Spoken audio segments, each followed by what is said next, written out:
नाज़रीन कराम, मैं सलीम ईवान हूँ, हाज़िर हूँ एक नई वीडियो लेके आपके सामने। नाज़रीन कराम, इमरान रियाज खान साहब का शुमार जो है वो पाकिस्तान के ऐसे सहाफ़ियों में होता है जिन्होंने हक बात कही और उन्हें उसकी सज़ा भी मिली।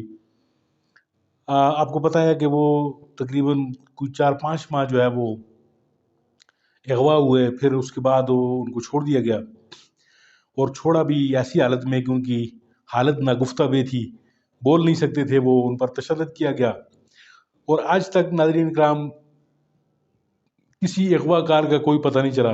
वो आ चुके हैं, अभी माशाल्लाह वो सेहतमंद हैं और कुछ दिन से वो अपने बैक टू द वर्क हो गए हैं, यानी अपने काम में वो बिज़ी हो गए हैं, दोबारा से सहाफ़त उन्होंने शुरू कर दी है।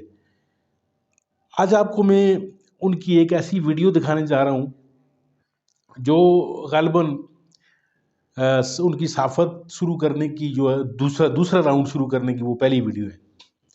इसमें उन्होंने बड़े ज़बरदस्त इंकशाफ़ात किए हैं। आप नाज़रीन कराम ये वीडियो देखिए, उनके इंकशाफ़ात देखिए, उस पे बाद में फिर बात करते हैं। मैं आपको एक खबर दे देता हूं कि नवाज शरीफ के लिए अच्छी खबर नहीं है। इमरान खान के हवाले से भी एक कमेंट करें। देखिए उनका अभी मुबहम है, मैं कुछ कह नहीं सकता, मेरे पास कोई इतनी क्लियर खबर नहीं है, लेकिन नवाज शरीफ के लिए अच्छी खबर नहीं है। इंफॉर्मेशन की बुनियाद पे मैं आपको कह रहा हूँ।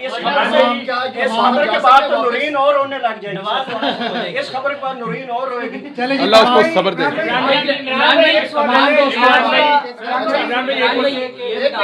एक मुश्किल सूरत हाल से आप गुजर कर वापिस आ गए और अब आप ये कह रहे हैं कि मैं दोबारा से अपने रिदम के साथ अपने व्लॉग भी, अपना जो मौक़िफ़ था वो भी शुरू करूंगा। क्या आपको फिर से वो खौफ नहीं है कि कहीं आपको दोबारा उठाने लिया जाए? है। अच्छा इमरान भाई, ये बता दीजिए अब तक की आपने जो गुफ्तगू की है उसमें सबसे इंपॉर्टेंट बात आपने अभी की है, जो आप कह रहे हैं कि इन्फॉर्मेशन की बेस पर आप ये बात कर रहे हैं कि नवाज शरीफ साहब के लिए अच्छी खबर नहीं है। दूसरी तरफ वो लोग बहुत कॉन्फिडेंट भी है, मीडिया में आकर कह रहे हैं कि भाई हम लोग अगली हुकूमत बना रहे हैं, तो मजीद वजाहत करना चाहेंगे? गल हो गई है, इस इंफॉर्मेशन की पर गल नहीं बनी भाई। देखिए मियां साहब ने ये दावे किए थे और इनकी पार्टी के सीनियर लोगों ने, और ये वादे किए थे कि जिस वक्त हम लैंड करेंगे पाकिस्तान में, पूरा पाकिस्तान इमरान खान को भूल जाएगा। वो अपना वादा नहीं पूरा कर सके। तो ऑप्शन क्या है मियां साहब के अलावा? कौन सा ऑप्शन है इस वक्त? इमरान खान तो नाकाबिले कबूल है इस वक्त। काकड़ साहब कैसे रहेंगे? बड़ी ऑप्शन है, पूरा मुल्क भरा हुआ है, आप भी एक ऑप्शन है। बहुत से लोग आपको अपना हीरो मानते हैं, अरशद शरीफ भाई को भी अपना हीरो मानते हैं। क्या दौरान हिरासत या गुमशुदगी के दौरान कभी अरशद भाई की याद आई या उनका कोई जहन में ख्याल आया? हाँ है। तो कल सर क्या उस वक्त तासुरात क्या थे आपके? मैंने आपसे बात क्या कहा ना, इतने सारे दिन हैं यार। सबसे पहले तो मैंने आपसे कहा कि आपको अल्लाह याद आता है, फिर रोजाना मुझे कभी कोई बच्चा याद आता था, कभी फैमिली का कोई रुकन याद आता था, कभी अम्मी अब्बू, कभी कोई दोस्त बड़ी शिद्दत से याद आता था कि घोड़ी मेरे पास है, उसकी याद आ रही थी एक दिन। तो ऐसी होता है ना आपको कि आपके पेट्स होते हैं, वो भी आपको बाद वक़्त याद आते हैं। दोस्त बहुत सारे ऐसे हैं जो याद आ रहे थे, लेकिन सीरियसली वाकई अरशद शरीफ मेरे दिमाग के एक कोने में रहा। वजह यह भी थी कि मुझे कई दफ़ा लगता था शायद मैं भी वापस नहीं जा पाऊंगा, कि भी एक रीज़न हो सकता है। कोई भी चीज़ श्योर नहीं होती। इमरान भाई जिस तरह डिजिटल मीडिया को पोस्ट किया आपने, इमरान अरशद शरीफ को शहीद किया गया, आपके साथ ये किया गया। अब हम लोग इस तरह की वीडियो बनाते हैं, हमें तो रोका जाता है कि भाई इतने बड़े एंकर थे, उनके साथ ये किया गया, तो आपको छोड़ेंगे? तो ये जारी रखना चाहिए ये चीज़? देखिए मैं एक चीज़ मानता हूँ, ये डिसीजन आप सबको अपने अपने तौर पे करना है भाई। मैंने अभी क्या कहा कि मैं उन लोगों से गिला नहीं कर सकता जो बोल नहीं पाए मजबूरी से। क्यों करूं? हर एक अपनी ज़िंदगी है, उसकी अपनी मजबूरी है, उसकी अपने हालात हैं जिनके मुताबिक वो फैसला करता है।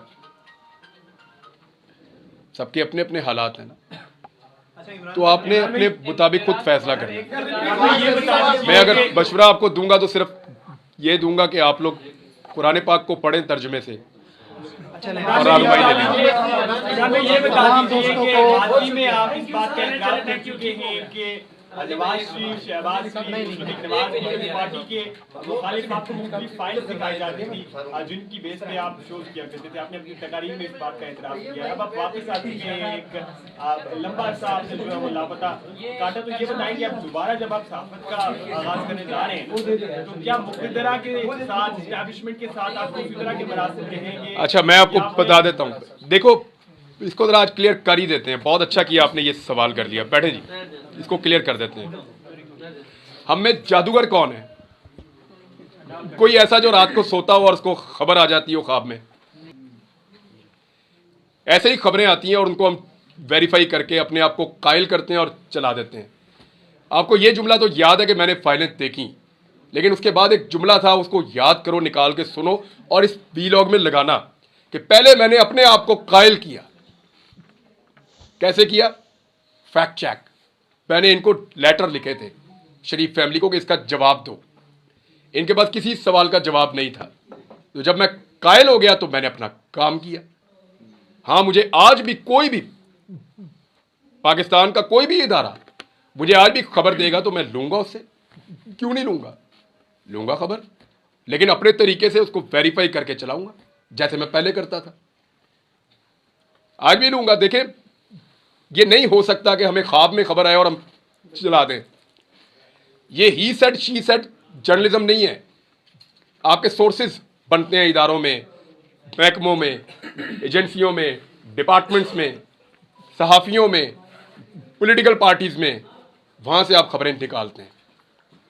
हादसाती तौर पे तो आपको कभी अचानक ही कोई खबर मिलती है। जैसे मैं एक दिन सड़क से जा रहा था तो गोली चल गई। मैं उतर के देखा तो वो अंग्रेज था, वो गोलियां मार रहा था। रेमंड डेविस पे मौके पे खड़ा था। ये हादसाती तौर पे मुझे खबर मिल गई, लेकिन उसका नाम रेमंड डेविस था और वो अमेरिकन है। ये पता करने के लिए मुझे अपने पुलिस के सोर्स को एक्टिवेट करना पड़ा और एक एजेंसी के। वहां से फिर पता चला कि ये एक्चुअली बंदा कौन था। खबर ख्वाब में नहीं आती भाई। आइंदा भी मिलेगी तो खबर दूंगा, उस पर काम करूंगा और आपको दूंगा। आप सबका जनाब बहुत बहुत शुक्रिया। और वीडियो आपने देखी नाज़रीन कराम, इमरान रियाज साहब जो हैं वो दोबारा अब तरोताज़ा माशाल्लाह नज़र आ रहा है और एक अज़म भी नज़र आ रहा है उनमें। बातें तो उन्होंने बहुत सारी की हैं, आपने सुनी है पूरी वीडियो। उन्होंने कुछ खबरें भी आपको दी हैं, यानी उन्होंने जैसे शुरू में कहा है वीडियो के कि नवाज शरीफ साहब के लिए कोई अच्छी खबरें नहीं है। यानी समझदार के लिए इशारा काफ़ी होता है नाज़रीन कराम। इसी एक खबर पे अगर हम बात करनी शुरू कर दें तो नाज़रीन, नवाज शरीफ साहब को जो है वो जिस तरीके से लाया गया है, जिस तरीके से उनके केसेस माफ़ किए गए, जिस तरीके से कानून को मजाक बनाया गया, जिस तरीके से जजेस जो हैं वो उनके पास इदारे जो थे उन्होंने केसेस वापस कर लिए, नैब ने केसेस वापस कर लिए, तो ज़ाहिर है फिर अदालत जो है वो कुछ भी नहीं कर सकती अगर मुद्दई जो है वही अपने केसेस वापस कर ले। तो कहने का मकसद ये है कि नवाज शरीफ साहब को जिस तेज़ी से इंसाफ मिला, जिस तेज़ी से उनको लाया गया, तो एक पूरा मंजरनामा जो है वो अवाम में नज़र आ रहा था कि जी इनको ला के वज़ारत उज़्मा की कुर्सी पे बैठा दिया जाएगा। लेकिन अब मज़े की बात यह है नाज़रीन कराम कि आगे वज़ारत उज़्मा की जो कुर्सी है वो नवाज शरीफ साहब से दूर ही होती चली जा रही है। रीज़न ये है कि अब इलेक्शन में उनको ज़ाहिर है उनको लाने वाले जो हैं वो इलेक्शन में उनको नहीं जिता सकते, वोट नहीं डाल सकते वो लोग। वोट तो लामाला नवाज शरीफ साहब ने ही लेने हैं। तो नवाज शरीफ साहब की हालात जो है वो पतले इस तरह नज़र आ रहे हैं कि आगे जो है वो खान खड़ा है। इमरान खान साहब जो है वो जेल में बैठा हुआ है, लोगों के दिलों में भी बैठा हुआ है। आपने पिछले दिनों अंदाज़ा भी लगा लिया कि सर्वेज आपको मिल रहे हैं, आपको हर तरह से जो खबरें जो है इलेक्शन की, कंस्टिट्यूंसी टू कंस्टिट्यूंसीज, हर चीज़ की तरह आपके पास आ रही है। तो नवाज शरीफ साहब को अब सारे अंदाजे ऊपर बैठकर हो रहे हैं। और पिछले दिनों एक मंसूर अली खान एक टॉक शो में बात कर रहे थे, मैंने वो वीडियो भी डाली हुई है मेरे चैनल पे, अगर आपने वो देखनी हो तो उसको भी देख लें, कि मंसूर अली खान साहब भी ये फरमा रहे थे कि नवाज शरीफ साहब जो है उनको अगर भनक भी पड़ गई कि जो उनको लाने वाले हैं वो अपना जो है वो कमिटमेंट पूरी नहीं कर रहे या मजबूरी उनकी कोई सामने आ रही है, अब इलेक्शन में वोट तो नहीं डाल सकते, तो नवाज शरीफ साहब जो है वो पतली गली से एक दफ़ा फिर निकल जाएंगे, क्योंकि उनका जो जहाज़ है, जो एरोप्लेन है, वो अभी तक रनवे पे स्टार्ट खड़ा है। तो कहने का मकसद ये नाज़रीन काम के नवाज शरीफ साहब के लिए सब अच्छा की रिपोर्ट नहीं है। फील्ड में हालात जो हैं वो किसी और तरफ जाते हुए नज़र आ रहे हैं। और पिछली रात को तो एक आम आदमी साहब ने एक मेरा ख्याल है शाहजेब खान साहब के प्रोग्राम में उन्होंने ये तक कह दिया है कि इलेक्शन 8 फरवरी को होते हुए उन्हें नज़र नहीं आ रहे। तो अब ज़ाहिर है ये बड़े लोग हैं, बड़े बाखबर साफ़ी होते हैं। तो कहने का मकसद ये है नाज़रीन कराम कि इमरान रियाज खान साहब ने जो खबर दी है आपको कि नवाज शरीफ साहब के लिए सारी खबरें अच्छी नहीं हैं, तो उस खबर में वाकई एक बहुत बड़ी खबर पोशीदा है। तो नाज़रीन कराम, उम्मीद है आपको मेरी ये वीडियो पसंद आई होगी। अगर आपको मेरी ये वीडियो अच्छी लगी है तो इसे लाइक कीजिए, मेरे चैनल को सब्सक्राइब कीजिए। इंशाल्लाह मिलते हैं आपके साथ किसी और एक वीडियो में।